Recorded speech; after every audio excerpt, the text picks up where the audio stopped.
Now for the hard work. Okay. After a half hour of the other news, this is the other news. We swing to World Watches. This is broadcast number 617, October 3rd, 1983. We begin the program with what was happening just a year ago tonight to see how things roll along. Nancy Reagan had declared war on dope dealers. That was such a farce. I told her to go to the Bobby Hall tapes that are with the Los Angeles Police Department, with Paul Laxalt, who's running her husband's campaign, to Frank Sinatra, who sings at the White House with the Reagans, to George Bush, working with Task Force 157, the biggest heroin cocaine dealers of all between the admirals and generals.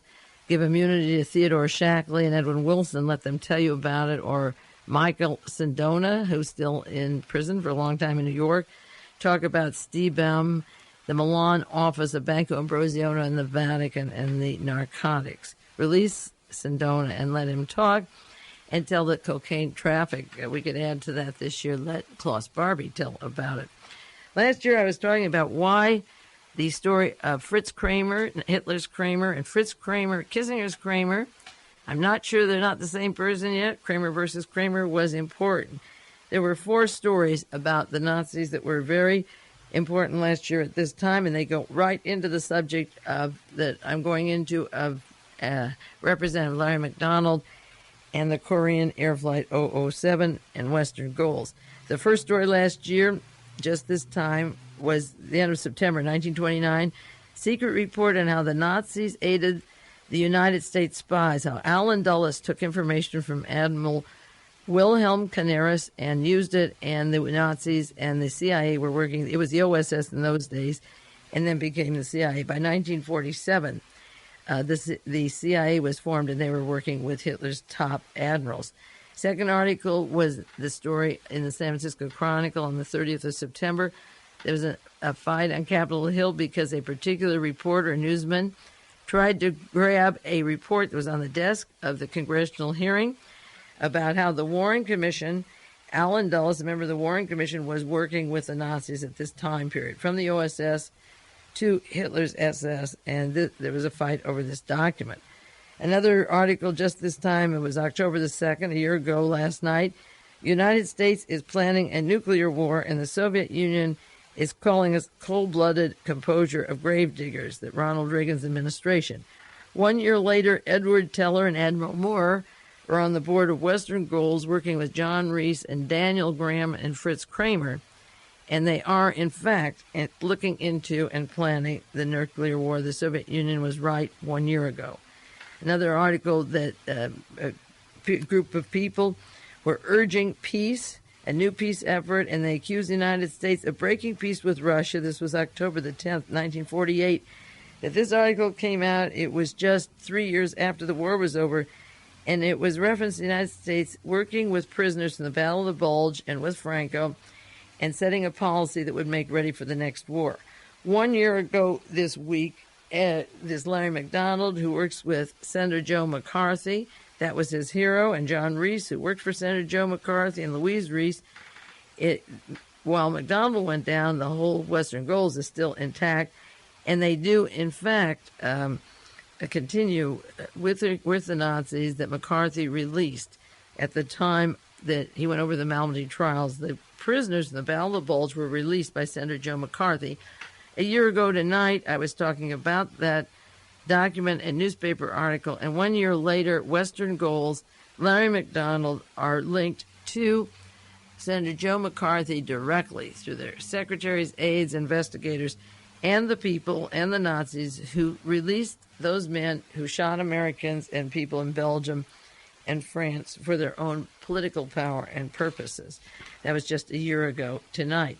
Then we talked about the murder of Grace Kelly, how she touched all the bases, and I went into the Vatican connection, the Nugan, and the Arctic Circle connections. And last week I read the Lehman document, how Secretary of the Navy John Lehman, who was he is the cousin of the late Grace Kelly, is planning a war in the Pacific Northwest, and the document includes provoking the Russians so that we can find out where the defense systems are. A year later, Cousin John is working up there playing around with Flight 007.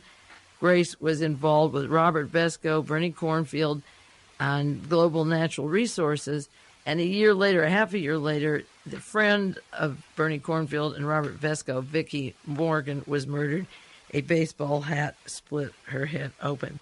I had the Grace Kelly spider web, the Catholic connections into the Vatican, the Rockefeller connections. Our father got his first 7,000 construction he borrowed that and then parlayed it into 18 million from Rockefeller to build Rockefeller Center. There were connections to Igor Cassini, Oleg Cassini, and they had strong links to the Tsarist White Russians and the international network of spies, including Alan Dulles and Louis Nizer and so forth. I went into details on those connections. As I say, our Vatican connections. Also, not only was I mentioning Henry Kissinger at that time a year ago, but Henry Kissinger now is working in a position for the President of the United States, Ronald Reagan, deciding certain policies in Central America. I talked about Licio Gelli and Grace Kelly in the Monte Carlo Lodge. Licio Gelli walked out of his prison in Switzerland just less than a year later. And also I mentioned Roy Cohn in connection to Vicki Morgan and Grace Kelly. And Roy Cohn is on the board of Western Goals, worked for the late Larry MacDonald. He's still on the board. So Cohn meddles into the Monte Carlo Lodge of Grace Kelly, and he's with the father of the Prince Rainier's father's attorney just weeks before Grace is killed. Roy Cohn is over there tangled in that, and then he's on Western Goals when Larry MacDonald is killed. And Kissinger is working with Reagan now, and Vicki Morgan has been killed, and Grace has been killed. There are a lot of scandals going, and I briefly mentioned these. I can't detail them again. If you want those broadcasts, this was 565, October the 4th, 1982. There was a cartoon it's a local newspaper here called Demeter, Demeter, a women's magazine here on the Monterey Peninsula, and they had a cartoon of a congressman, and he's standing before the microphone, and he's saying, "Members of the legislature, I apologize for saying women should be given a one-way ticket to space. I meant to say the Democrats." Now, reading the news today, that's hardly as funny as even that cartoonist dreamt if they only half knew what was really going on in the world.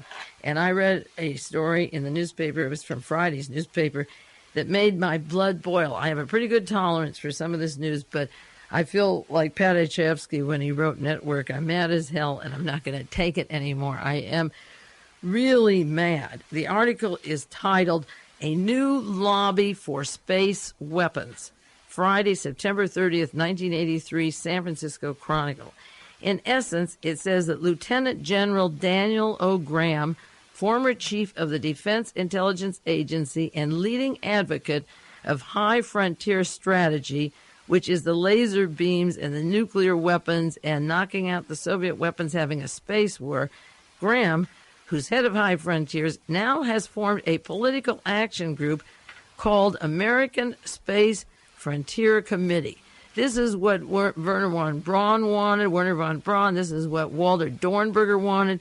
They ran their camps at Dora with bones and bodies and slaves and mass murders, and they should have been hung at Nuremberg. This was what the British Tribunal said in London about Dornberger, and he came out to be head of Bell Aerospace, and von Braun. So now we have the man who works with Fritz Kraemer, Lieutenant General Daniel O. Graham, who's partner in Washington, D.C. with the same Fritz Kraemer I have warned about and said investigate, is that Nazi Germany, Hitler's Fritz Kraemer, the partner of Daniel Graham, who's going to offer $1 million to the man who runs for the election who will go for his space weapons, his high-energy beam weapons and his ground-based missiles to destroy warheads and an interception of missiles, and also for a first attack.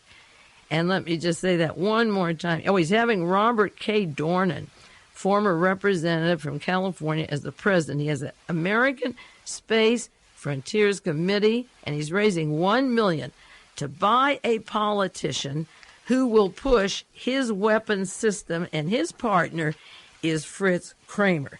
Now, to review this little episode, During the height of Watergate, the scandal came out that Howard Hughes, who was non-existent at the time, it was a Nazi organization set up by the Fourth Reich, or Third Reich, offered $1 million for Richard Nixon to run for office. They also offered $1 million to Hubert Humphrey, because then he would let not only the Vietnam War go, but they would own both politicians. And God knows who else they paid. We heard that $1 million from Michael Sindona went to Richard Nixon for the committee to reelect the president, coming out of the Vatican, and his mentor was Mr. Montini, who wrote the passports for Martin Bormann, and at the same time, 1 million passports from the Vatican for Nazi war criminals went to South America and elsewhere. Sindona tilts it because that now is $2 million for the Republican. And then at the time that Licio Gelli was arrested and the scandals came out of the Masonic Lodge, Gelli, who worked with Mussolini brown shirts, who worked for Franco, who worked for Adolf Hitler, when Mussolini gave up the dual citizenship between Spain and Argentina, the great Masonic Lodge scandal gave money, I suppose approximately $1 million. They don't seem to be giving less and maybe more to Ronald Reagan's campaign, and he's back down in Argentina. But now is the final blow when Daniel Graham has a political action committee. This man from the high frontier and the space weapons and the partner, the very partner of Fritz Kraemer, the guy I told you so long ago to watch. It's horrendous to think that this man is pulling this. Again, I've had on the broadcast other times. I should do it every week. The Institute on Strategic Trade, 499 South Capitol Street, Suite 404A, Washington, D.C., 20003, area code 202-484-5033. Whoever takes this tape, whoever listens to these broadcasts, you ask for Lieutenant General Daniel O. Graham, who's giving $1 million for the candidate who will push the space war, and you call Dr. F.G. Fritz Kraemer, former plans officer for Chief of Staff of the U.S. Army, and you say, Fritz, who are you? You're a Habsburg, you're a Nazi, you came from Nazi Germany, your son is the liaison now between the National Security Council and Ronald Reagan, Mr. Sven Kraemer, S-V-E-N-D, who is running America. This is what Hitler wanted. He wanted the space stations. You guys paid every politician. Fritz, are you prisoner number 33 in the docket at Dachau trial, or is Mae Brussell crazy and off the walls? And if she is, she'll apologize. And if she's not, you get the hell out of the United States government and get deported somewhere. Off. The Israelis don't want him. They're not smart enough. The Mossad works with these people. But this man is going to cause you to have a world war on your head. I've said it for years. I've followed these rats. But can you see how mad I am that they're putting up $1 million for a candidate? That they're going to buy the candidate, not under the table, over the table now. It's for sale. You push my weapons, you push my partner, Fritz Kraemer, and I'll give you $1 million. And for those of you that don't have the background on Fritz Kraemer or the broadcasts, I've done quite a few. Go to the library and copy or write to me and send a self-addressed stamped envelope with money to cover the printing. The March 2nd, 1975 article on the Iron Mentor on Henry Kissinger and Dr. Fritz Kraemer. Somebody called me from the Catherine MacDonald campaign down in Georgia, and they said, don't you think we need wiretapping against the leftists? Don't you think we're going to have terrorism? And he was defending Western goals. And I said, you far right-wingers think. You think that Henry Kissinger is left, that the Council of Foreign Relations is left? I said, you tell me about Iran.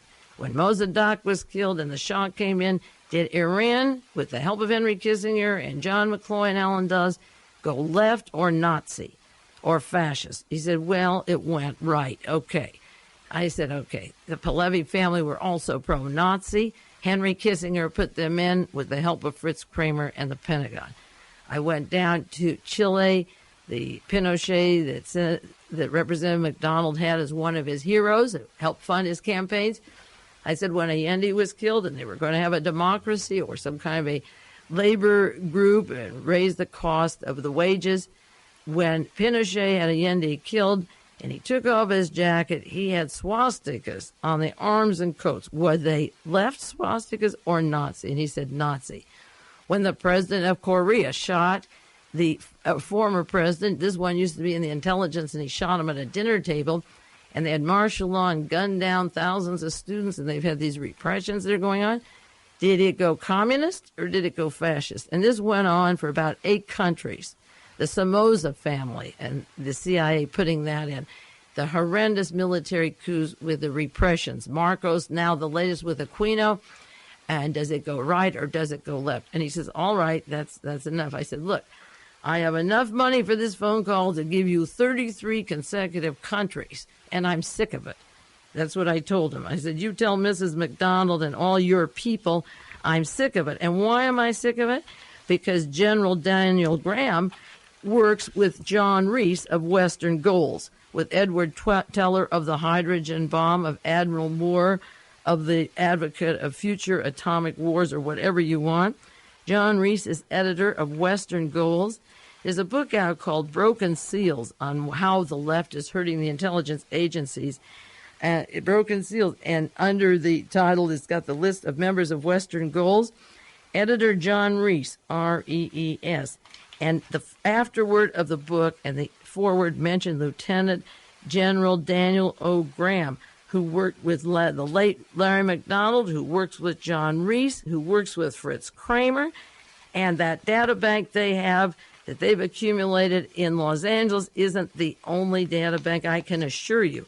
Because Mary Love, the wife of J. Paul, the policeman who took them to the J. Paul took them to the garage where the $100,000 computer was, not a $2,000 or $3,000 Radio Shack computer, a $100,000 computer in Los Angeles with illegal documents of police department files that should have been destroyed 10 years ago, going into Daniel Graham and John Reese and Fritz Kraemer's pile of names for space stations that they want, like Alternative 3. And Mary Love said, according to an article in the newspaper, she doesn't have to reveal who else's material she puts into the $100,000 computer. She can put the doctor records, the hospital records, if you have gonorrhea or syphilis or AIDS, if you've had surgery, if you've had a mental breakdown. All of this goes into computers. They have a data bank of everything of your past. She doesn't have to tell you. Just LAPD is one client, and they could fill that computer night and day. And John Reese from Western Goals, from Larry MacDonald, works with Daniel Graham, and Graham is the partner of Fritz Kraemer. We don't have to have much more once we get this layout to know that this is real trouble, and that Larry MacDonald plane crash and the follow-up has to keep going on and on till we smoke them out. And for those of you who don't have the picture of Fritz Kraemer in the docket, you send a self-addressed stamped envelope, and I'll show you a picture of him, and I'll enclose the picture of Hissinger's Fritz Kraemer, the partner of General Graham and John Reese of Western Goals, with Admiral Moore and Edward Teller, and a cast of who's who. Mr. Milliken is also on the board of Western Goals, Mr. Larry MacDonald's foundation, and he also is the man, Mr. Milliken, who is on the board of J. Peter Grace's company, the W.R. Grace and Company, and they are the partners, if I don't have to remind you every week, of Otto Ambrose and the IG Farman and the people who made the gas for the extermination. Those are the people. So I am the connection of this man today or this week saying that he wants a political action committee to give $1 million to the candidate that pushes the space weapons. Holy mackerel. I may bring this up every week. I don't repeat, and I usually try not to, but this is just nauseating, and you will save me the time of not repeating it if you take copies of this tape, whatever state you're in. These go to about 30 states or more and relatives, and send it to whoever your member of Congress is and say, now you tell us who Daniel Graham's partner is. We want the bio, both of Fritz Kraemer, who is Graham and Reese's partner in Western Goals with Moore and Edward Teller, and we want the bio of Adolf Hitler's Kraemer, because he's been erased from every book of the history book after the Battle of Bulge. We want to know where he is today and where he went, and if it's the same man, let's find out. Just send this tape off, will you please? It's for your sake, too. You know, this bomb isn't going to just fall on one house, mine. It's just as likely to fall on yours, and you better wake up. Now, there was an interesting story this week pertinent to the things I do. In the San Jose Mercury, October the 1st, the dead chief of gold company was the director of a closed bank. Wouldn't you know it? Alan David Saxon, X-A-X-O-N, is under investigation for fraud. He committed suicide, allegedly, with carbon monoxide poisoning from his motorcycle into the indoor sauna. The police said there was a tape recording in the house and a revolver near the body, but they're not going to play the tape, and I'm sure they're going to cover the holes in his head before they put this thing from the motorcycle to the sauna. I mean, that's the least likely story of all. What did this man do that he died at this time? He's 35 years old. He was on the director of the California Commercial Bank from the fall of 82 to May 83. That's the Johnny Carson Bank that I talked about. And there were significant capital losses in this bank, and there's currently an ongoing investigation of this bank. So at the present time, they are looking into financial malfeasance, and they took Johnny Carson off the problem as a defense witness, but the case is still going. Johnny Carson and Henry Bushkin founded the bank in 1978. Now, Carson says he never met Saxon. Can you imagine investing money like 28% in a bank, having your own bank, and never meeting a board of director, a member of the board of director? I mean, how ridiculous can this go? Saxon was supposed to be appointed by Arnold Copelson, a former bank officer, but nobody has a bank and doesn't ask who's on the board, particularly when you're taking all your money off to the Cayman Islands and laundering money for organized crime like Jack Catane and Robert Durand and so forth. So this owner, this Saxon, he's the owner of a company called Bullion Reserve of North America.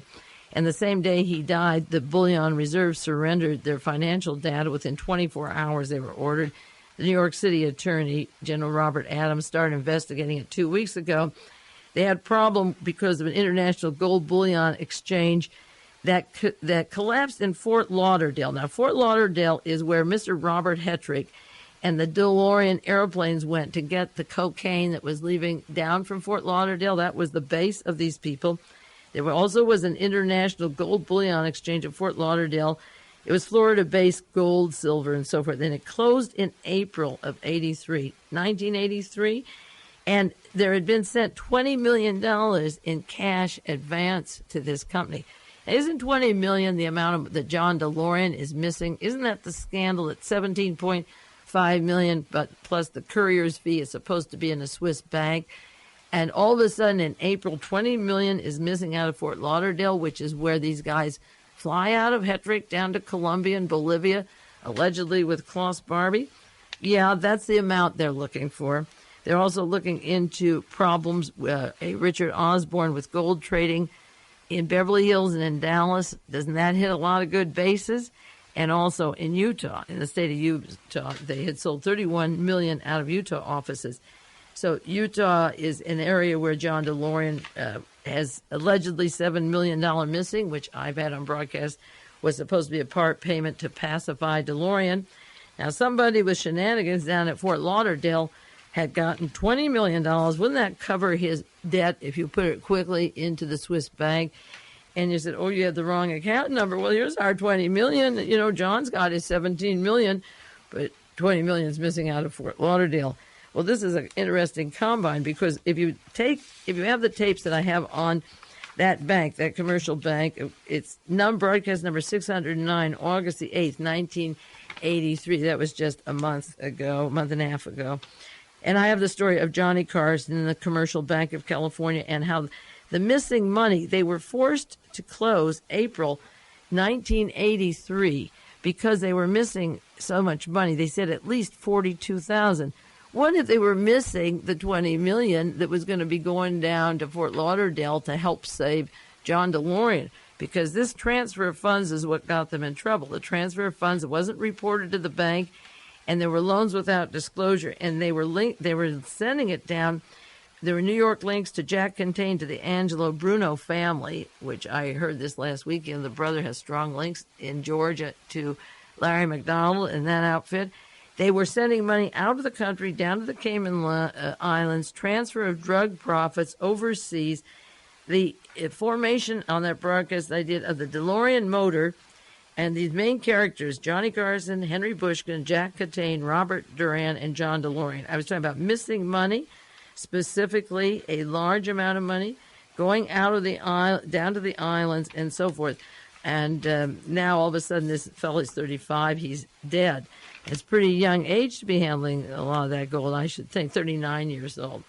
But speaking of Cayman Islands, and this may be coincidental, but I can't pass it up, when Mrs. MacDonald, Catherine MacDonald, heard that the plane had landed safely, and this is what the CIA and the State Department told her, she was in touch with the CIA and State Department all night while Ronald Reagan was sleeping for 8 hours, and we'll do more on the chronology of that.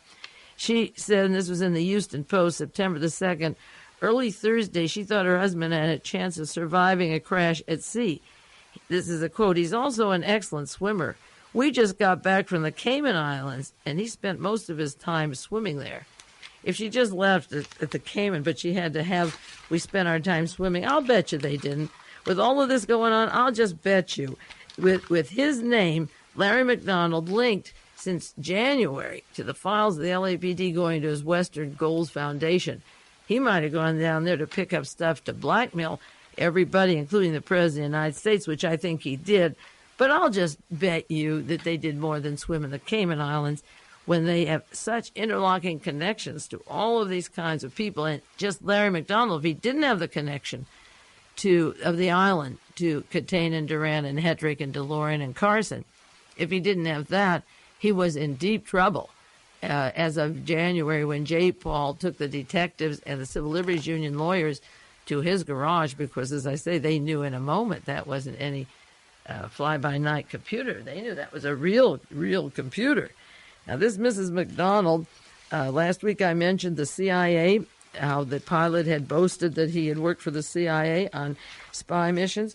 And Mrs. MacDonald was privy to a lot. September the 2nd, she was getting information, U.S. intelligence reports about the plane, and she thought it landed safely. Those were the first reports that it landed safely. And then she was told it was over Soviet territory, and the CIA was in touch with her, which is pretty nice, the CIA. And then another article, the President of the United States was sleeping. And the first account, they were hijacked, and then they strayed off. But what does Mrs. MacDonald have with the CIA and the intelligence system? That they're in touch with her when the plane has gone down. The president sleeps, but she's in touch with these high echelons of the United States.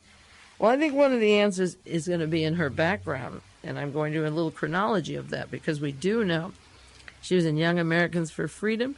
She worked for the Ronald Reagan campaign in 1966 when he was running for governor, and then she married Larry in 1975.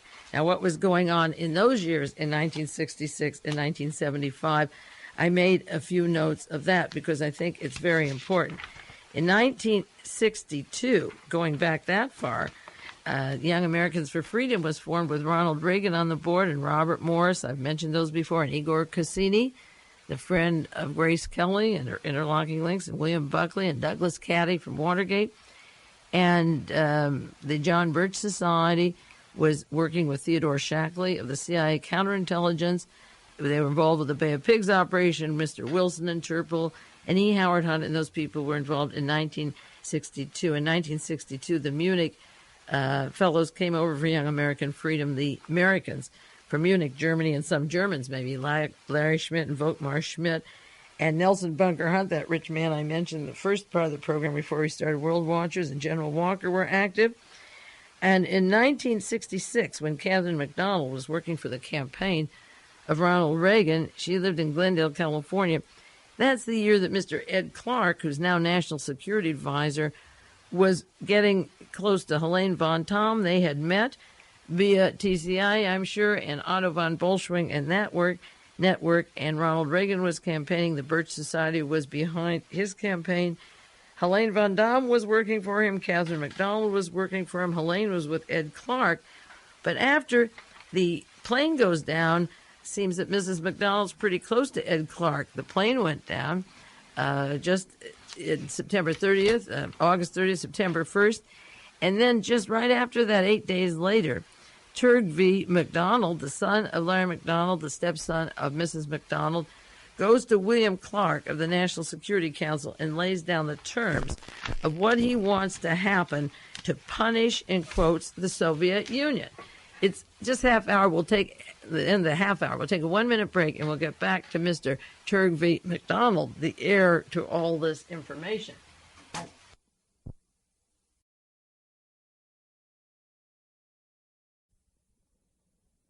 And this is side 2 of World Watchers. It's Mae Brussell. It's broadcast number 617, and it's October the 3rd, 1983. As soon as that plane went down, as I say, Mr. Turgvie MacDonald, the son of Larry MacDonald, went directly to William Clark of the National Security Council and told him what he wanted. He laid down the terms. And Mr. Clark told him, according to some newspaper articles, that he'll move on it in time. He was, he said, I'll take care of it in time. It had to do with parts of equipment, pipe equipment that he didn't want to send to the Soviet Union. And William Clark, who had worked in California with vonDamm, and here was Mrs. MacDonald in California with Young Americans for Freedom and the Birch Society, helping Ronald Reagan get elected. William Clark says, well, we'll wait a while. And Turgvie set down the terms of 17 things he wanted. It wasn't very many days before William Clark was asking that we make these steps, and he went through the Department of Commerce. He said we can't use Congress because Congress has said that we have to abide by the law of sending the pipelines and so forth. But he said we could bypass it by using the Secretary of Commerce and saying national security. So he pretty well got what he wanted, because William Clark then was in the news media 3 days in a row consecutively, and then even again talking about how he was going to hurt the Soviet Union because of this flight that went down with Larry MacDonald. And the question I'm wondering about is the blackmailing of Ronald Reagan. That's very important, because the lawsuit that involves Western Goals and the Los Angeles Police Department involves those years when Ronald Reagan was governor of California. And there's a lot of evidence and a lot of information, these illegal files that were going into these computers that were ordered destroyed by 1975. Reagan was governor from 1966 to 1974. So everything in 1975 was from the past. It wasn't the current material, it was the past. And the past was Reagan's bloodiest episode with the People's Park and the Manson family, the SLA, and the counterintelligence, the FBI, the anti-war scenes, the anti-nuclear demonstrations, and so forth. And the Los Angeles Police Department was photographing people. The military was photographing them. They were sending names and lists into their dossiers. And I mentioned before, 2 million files in the LAPD. So what's happening is that when the police department was led, or the investigators from the ACLU were led to the garage of J. Paul in Western Gold, what they were getting, if they could retrieve it, was the whole era of California when the Reagan was governor. And the question was, is the right wing blackmailing him to either get a far right policy or to get him out so that they can put someone farther right than him? Now, Joseph Kraft had an interesting article. This is September the 14th. And he tells about the downing of the airline and the effect it'll have on Ronald Reagan. And he tells about the hard line he'll have to take. And he said, now it is a question whether the United States can end the affair without making sacrifices of national interest to the blackmail of right-wing ideologues. Now, how would right-wing ideologues blackmail Ronald Reagan after this tragic airplane flight? Because now, by this time, by the 14th of September, there are a lot of unanswered questions, and it wasn't a clear-cut case of the Soviet Union killing people on a passenger plane. So if the Soviet Union didn't know it wasn't a spy plane, or if we used diversionary tricks to hide from them, and we didn't use our own radio system to protect us or protect the pilots, and you send a suicidal plane into that area without your radio communication from Japan, Korea, or the United States, and you have billions of dollars in intelligence every year, and you can't communicate with this plane where it's an Air Force pilot from Korea. If it all turns out to be that way, and there's at least 200 or 300 articles just in 3 weeks on the fact that it could be a spy plane, then how can the far right blackmail the President of the United States? Now, one of the ways it could do it is through those great Vicki Morgan tapes, because they're missing, and I don't believe for 1 minute that those tapes didn't exist at the time.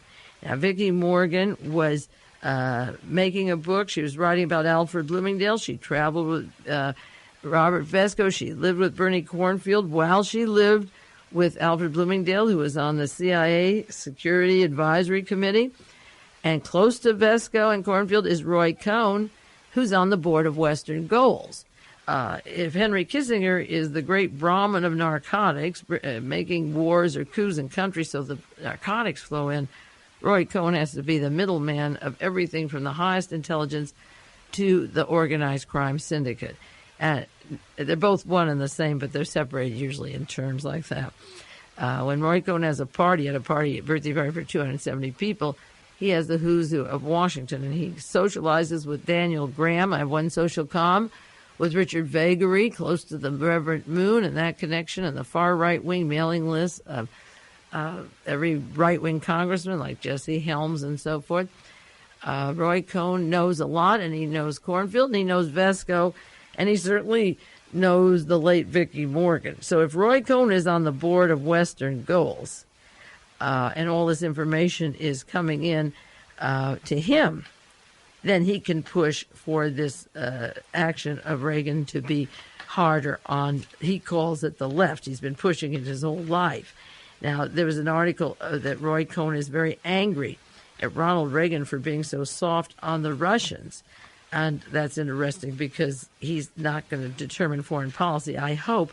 But in a way, he's been doing it ever since he started working for Senator Joe McCarthy, whose two biggest supporters when he went in from Wisconsin were both Nazi lovers with autographed Mein Kampf from Adolf Hitler and all the accoutrements of the Fourth Reich. New York Times had a story, July the 1st, 1983. Roy Cohn has a party. He has, and it tells who was at his party. This was 6 days after Vicki Morgan was killed, and Roy Cohn's on the board of Western Goals, and one of the persons at his party is Marvin Mitchelson. Now, Mitchelson said he was privy to the tapes. He said he was privy to the pictures, and he was the attorney for Vicki Morgan until Ronald Reagan called him to the White House and forced him to drop the representing of Vicki Morgan in the suit against Alfred Bloomingdale. But he already said he was privy to these things, and there he is socializing 6 days after she's conked out and sledged with that bat. He's socializing with Roy Cohn and Richard Vagary, the man who gave the great political eulogy. You can't call it that. Was a political rally over the downing of Larry MacDonald. I have a title for a thought on Larry MacDonald. Was Larry MacDonald deep sixth? Because he knew so much at the time of Watergate. The acting head of the FBI, Mr. Gray, was told to deep six the documents, throw them in a river, because they would bring down the presidency and were the secrets of the Nixon administration. And Larry MacDonald had to be deep sixed into the ocean because he also, in Western Goals, knows the secrets to the Ronald Reagan and the Richard Nixon administration. So Larry MacDonald's eulogy, if you could say that, the rally by Richard Vagary, he was at the party July 1st with Roy Cohn, as was Marvin Mitchelson. This wasn't a party for two people, but Mitchelson was visible with Roy Cohn just at the exact time, or 1 week later, that Vicki Morgan's head was cracked, and Roy Cohn's on the board of Western Goals. I also mentioned the links of Roy Cohn, as I say, to the Monte Carlo Lodge and to Prince Rainier and Henry Kissinger and the relatives of Prince Rainier, the attorney, just days before Grace Kelly was killed. And that's getting pretty close, I should think, don't you? Larry MacDonald, you know, was one on a plane, and there were 36 members of the American delegation, including Jesse Helms and other senators who already arrived. I'll talk more about that later. Now, if Marvin Mitchelson was celebrating with Roy Cohn a week after Vicki Morgan's head was cracked open, 2 weeks after Larry MacDonald was deep sixed, Roy Cohn was in the newspaper again, in the the D.C. Times.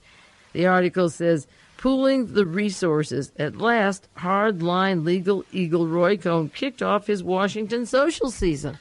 So 2 weeks after the chairman of Western Goals, his Western Goals, Honorable Roy Cohn, is right on that board. He's deep six. There's no visible proof that he even went to the services that Vagary and the far right wing gave. He has his social season, and he's meeting with the far right wing. And again, it mentions Richard Vagary, the right's main mailman, who sends out the list of people of the far right. And he was putting down those people of Europe who don't want the U.S. missiles parked there. He entertained super conservative British member of parliament and an Italian socialist, and in between people from France, Holland, and West Germany, all beamed under the American umbrella. He's launched his social season, and he says that he's simply fuming at Ronald Reagan for being so soft on the Soviet Union. He's fuming. He's still fuming over the feta about Reagan seeming soft, and Roy Cohn is having his party not only with the person who knew all the stories of Vicky Morgan, but now he is having a party 2 weeks later when the Honorable Larry MacDonald has long sunk into the ocean. Another link that's dangerous, Lieutenant General Graham. I have an article here, New Solidarity, June 20th, 1983. Graham is citing mistakes that Ronald Reagan is making. He's tackling Ronald Reagan March 23rd on his policy announcements. He's out after Ronald Reagan and the technology. He said Reagan never said a word about those lasers or that particle beam weapon and all that Star Wars stuff that the press threw on his head. And he wants money to neutralize the Soviet Union, about $10 billion. This is the man who works with the John Birch Society, with Western Girls, with John Reese, and they're goading Ronald Reagan that he is not getting hard enough on the weapon systems. And this article says, sharing the podium with Graham was John Reese, the rabid John Bircher, who works with Georgia Congressman Larry MacDonald. Reese is a British intelligence trained security. He came over here in 1963, the year that John Kennedy was murdered. And I've mentioned the Graham-Reese connections before. But Graham was goading Ronald Reagan, and now we get columnists saying, was Reagan blackmailed? And Roy Cohn partnering with Vagary and these people as soon as Reese was down. And now Graham, 3 weeks later, 4 weeks from the accident, is offering $1 million to the candidate to make those weapons. That's what he's saying is, look, Ronald Reagan, if you don't want the weapon system, if you don't have a policy to develop beam weapons, this is what he said, I'm going to attack you, and I'm going to put $1 million up to somebody who likes the weapon system, and I'm the partner of Fritz Kraemer, the Habsburg from Germany. And that's what we end up with, the man who discovered Henry Kissinger, who gave us the Shah of Iran and the Savak and the Dina in Chile and Marcos in the Philippines and the Somozas, and we could go on and on. The Paraguays, Uruguays, Brazil coup in 1964, the death of Lumumba, the overthrow in Korea. As I say, there's 32 coups, including the murder of the President of the United States, John F. Kennedy. They all were part and parcel. So now they're going to pull this blackmail gang thing on the president or the future candidate. Another story about a party that Roy Cohn had. He's very sociable, and he's opening an office in Northwest Washington. Now, Larry MacDonald's links to the Los Angeles Police Department broke January the 4th when the detective showed this hunky computer, nobody else but somebody like Edward Teller and Admiral Moore and Mr. Milliken from Great W.R. Grayson Company, and a cast of many, many more from Western Girls could buy anything like this computer. We don't know how many computers.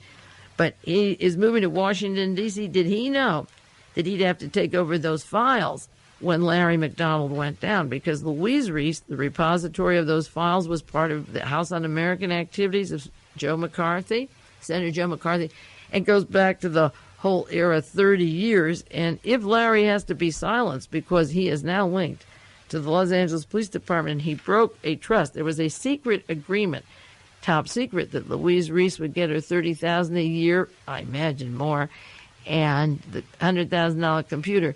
But it's in the hands of the prosecutors in the Los Angeles case against the 52 or more policemen, the Civil Liberties Union case.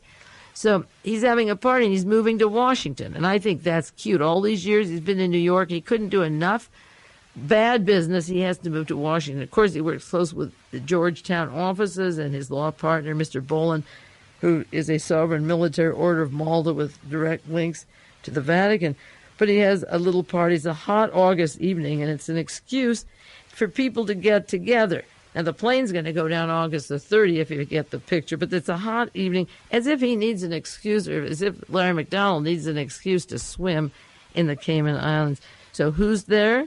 Mr. and Mrs. William Casey of the CIA, Senator Al D'Amato from New York, Lim Nofziger, long worker with the American Nazi Party and the organized crime, Lady Diana Lady Dugan, Dougan from Argentina. I won't read you the whole guest list. General Daniel Graham and Daniel Pipes, one of the most violent anti-communists in the world, and Tom Boland, who was there describing Cohn in a natty gray suit with a pastel pink tie and scarf. Roy Cohn's the one that collects all those teddy bears. They give teddy bears a bad name. I like teddy bears, but I can't see him in a room full of teddy bears. And on the other side of the room is General Graham and John Reese and Richard Vagary and the walking swine of the earth, who want to destroy this earth. It's not a question of difference of a political opinion. Now they're putting up $1 million for the candidate up front who wants those wars. And I say Edward Tweller of Western Goals with Roy Cohn is the hydrogen bomb creator, inventor, and Admiral Moore. And we can repeat this over and over, is the man who was stealing from the president eyes only to give to the Pentagon documents that were on Richard Nixon's desk. And in return, he gets promotion to the head of Joint Chief of Staff. Mr. Boland from the Vatican was there, Mr. William Casey, Daniel Graham, and Richard Pipes. Would any of that combination with Roy Cohn on Western Goals like to be exposed by such a seedy character as Larry MacDonald? You better believe not. There were people at the time of the House Select Committee of Assassinations or at the time of the Kennedy investigation who were off. Like in the recent investigation of Martin Luther King and John Kennedy, there were these questionable people like Carlos Prio Sequeiros and John Rosselli and Sam Giancana. And then there were the highest echelon of the dignified intelligence, the FBI and CIA, like William Harpy and Sheffield Edwards, and the great liaison George de Mohrenschildt, Oswald's mentor. He was sort of a middleman, but you had your highest intelligence, your crime syndicate. Well, they had a little party in August. Isn't this cute? In May 24th, the Larry MacDonald story is getting exposed all over the Los Angeles Times and Western Goals. And Roy Cohn is on Western Goals, and those machines are the repository for William Casey and Lim Nofziger and the Daniel Grahams and the Richard Pipes. That's what it is in the Bolands. And then it goes to an office in Germany. So he is having fun at his little party, but in 2 weeks, his friend will be killed. The man who chairs Western Goals will be killed, and 2 weeks later, they have another party. The chronology of the social events and his moving to Washington at this time must be to take a position, just like Kissinger moved to Washington at this time, to prepare to hold on to the files. There was a story in the Washington Times, September 14th, MacDonald's allies questioned about Western Goals. To update that, the Los Angeles prosecutors are trying to question the two associates of the late Larry MacDonald. You know, darn right he's late. Linda Gould, Guell. She's been called to testify September 29th before a grand jury investigation. Well, that seemed to have come and gone unless there's a media blackout. She's to be asked about the alleged theft of files from the L.A. Police Department. And then John Reese, who helped Larry MacDonald establish Western Goals, faced a subpoena. Now, John Reese, I'm going to do maybe one old broadcast next week on John Reese, maybe. From British intelligence all of his life, from 1943 to 63, came to the United States, was in intelligence, counterintelligence, wiretapping, bugging, cross-filing, feeding the far-right Christian group. I've mentioned him before. And his great newspaper selling dossiers on people, you know, Intelligence Digest. ID means show me your ID. His Intelligence Digest is your future Dachau numbers. That's your ID. John Reese is ID. Now, he worked out in California for Research West, okay? And I'm not going to do any more on this tonight, but I'll do it in a few months or weeks. Jerry Ducote was Ronald Reagan's private spy. I mentioned him last week, worst on Western Research. They were the same place, same location, but the names were reversed. The Birch Society has their Western Island Press, the John Birch Society publications, and the computer for the last 30 years is Western goals.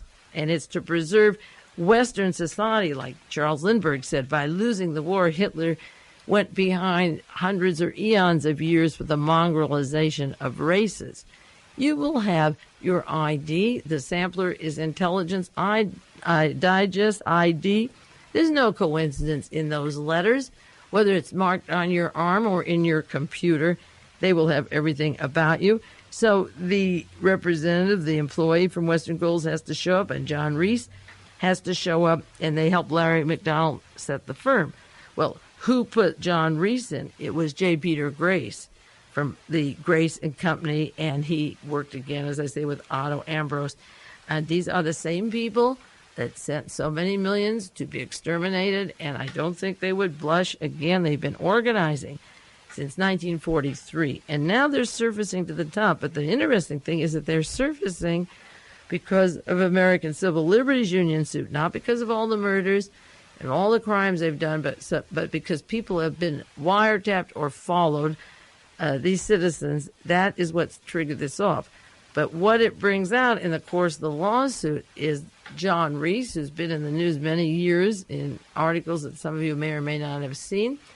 It brings out the spy system of the connection of J. Peter Grace and Mr. Milliken on the board of J. Peter Grace to Western Goals, the highest echelon of the military, of the spy work of the John Birch Society.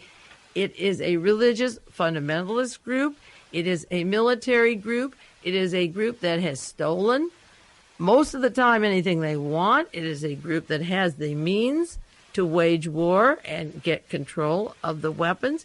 And as I say, this is almost 1984. They will buy their candidate, and I can't forget that.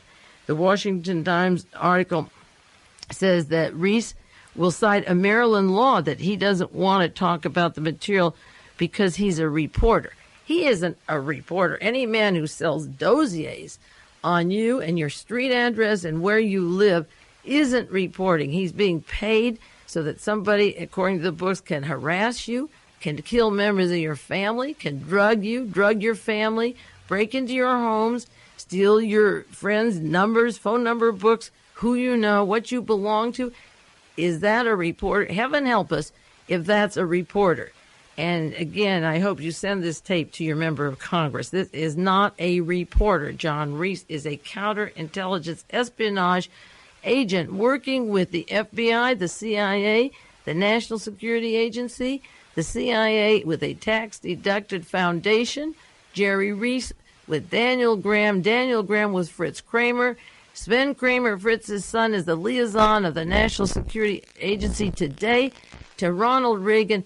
How do they blackmail him? You guessed it. Roy Cohn, Western Goals, with Marv and Mitchelson, the Morgan tapes. You know, this woman wanted a piece of the action. She'd worked 10 years or more with Alfred Bloomingdale. It was more than that.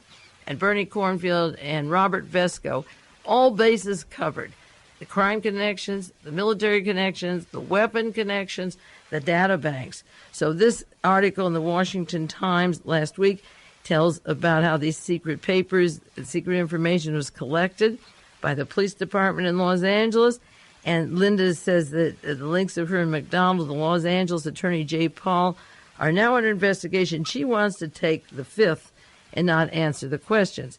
She is not obligated to reveal the names of others, this Ann Love, who collect the material for her. Can you imagine what's going into these computers? And computer, if you steal from the Los Angeles Police Department or are delivered by your husband, these tapes, over 2 million people maybe, 90 boxes, 100 boxes. A box is relative, and I've said that before on other programs. The size is relative. If you take illegal material from one place, you can't say, well, catch me at the other. You don't have to know what else it is. She should list her clients, and they should get some of the evidence from those computers of who else is feeding her. As I say, I think it's doctors and lawyers and private information from anyone and anywhere. So this is going on in the next few weeks. They will be called to be subpoenaed. Now, in the course of the airplane going down, of Larry MacDonald going down, I never saw such a deluge of the old team, the old warriors, the Kraemer, Kissinger, CIA gang, I mean, I collect newspapers. I read them every day, and there'll be a story of one and then the story of the other. But within a 2-week time, or really within about 10 days, everyone behind the links of Daniel Graham and John Reese and Fritz Kraemer had his face, his ugly face, in the news. There was Richard Nixon with Henry Kissinger. Picture of them. This was October the 2nd. An advisor on Marxists in South America. He was on the TV news. Another article in the Sunday paper, picture of Henry Kissinger, now gearing for a powerful position. Wouldn't you, if you blackmailed the president, wouldn't you want a powerful position the rest of your life? And there's Nixon wanting to halt the Marxists. There's a huge picture, a half page. Richard Nixon, his arms out, Henry Kissinger laughing. He's arriving to the Latin American Commission session. The old guy is out. He wasn't impeached, and he's smiling for all of that.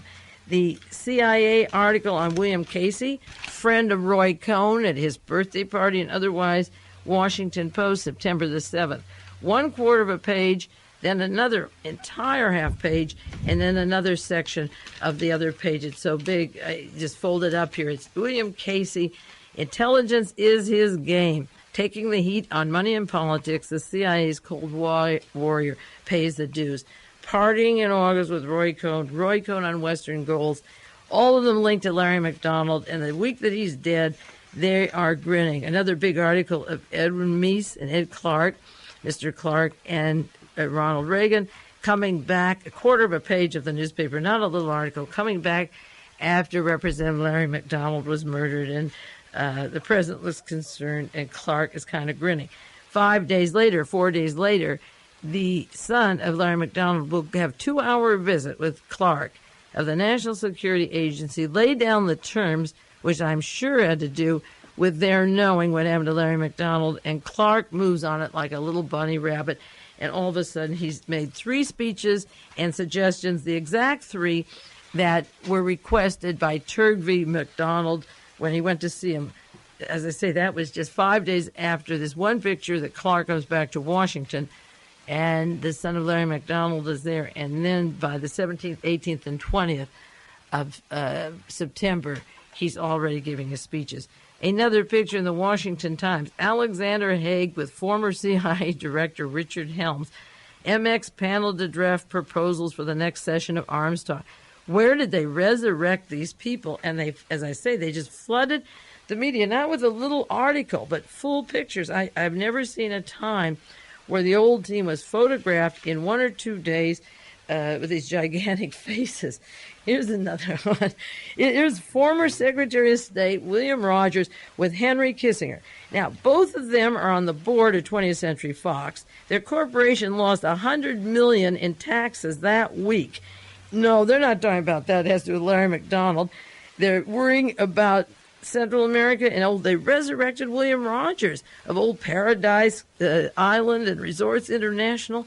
And the very week, after Larry MacDonald's out the Cayman Islands, and John DeLorean with his share of 20th Century Fox is in trouble, and the Forbes magazine newspaper has 2 articles on Mark Rich and those scandals. These goats, instead of being carted off to the loony house, have their huge picture. And another picture of Haig, not only Haig with Richard Helms, but this time Haig with Kissinger. And it goes on and on. I've never seen the Washington Post, September the 4th, 1/4 of a page. There they are posing for a picture. And then there's Kissinger with Gerald Ford of the Warren Commission of 20th Century Fox. 3 people for 20th Century Fox, Mark Rich's partner, are in the news that week, photographed as the elder statesman. And you pay your taxes, you pay for the weapons, and you know what they do? This Mark Rich owns $100 million taxes to the United States government that could go to housing and schools and health plans. They have swindled the American government out of $100 million that went off to Switzerland that he owes, up to $48 or $100 million. And the men who are on his board with him are grinning there and not even asked by the news media, what about Mark Rich? Well, this is the end of the hour. I have to close now because we don't have any more time. We'll do more on this later because those crooks are still roving around. This is Mae Brussell on KAZU FM in Pacific Grove, California.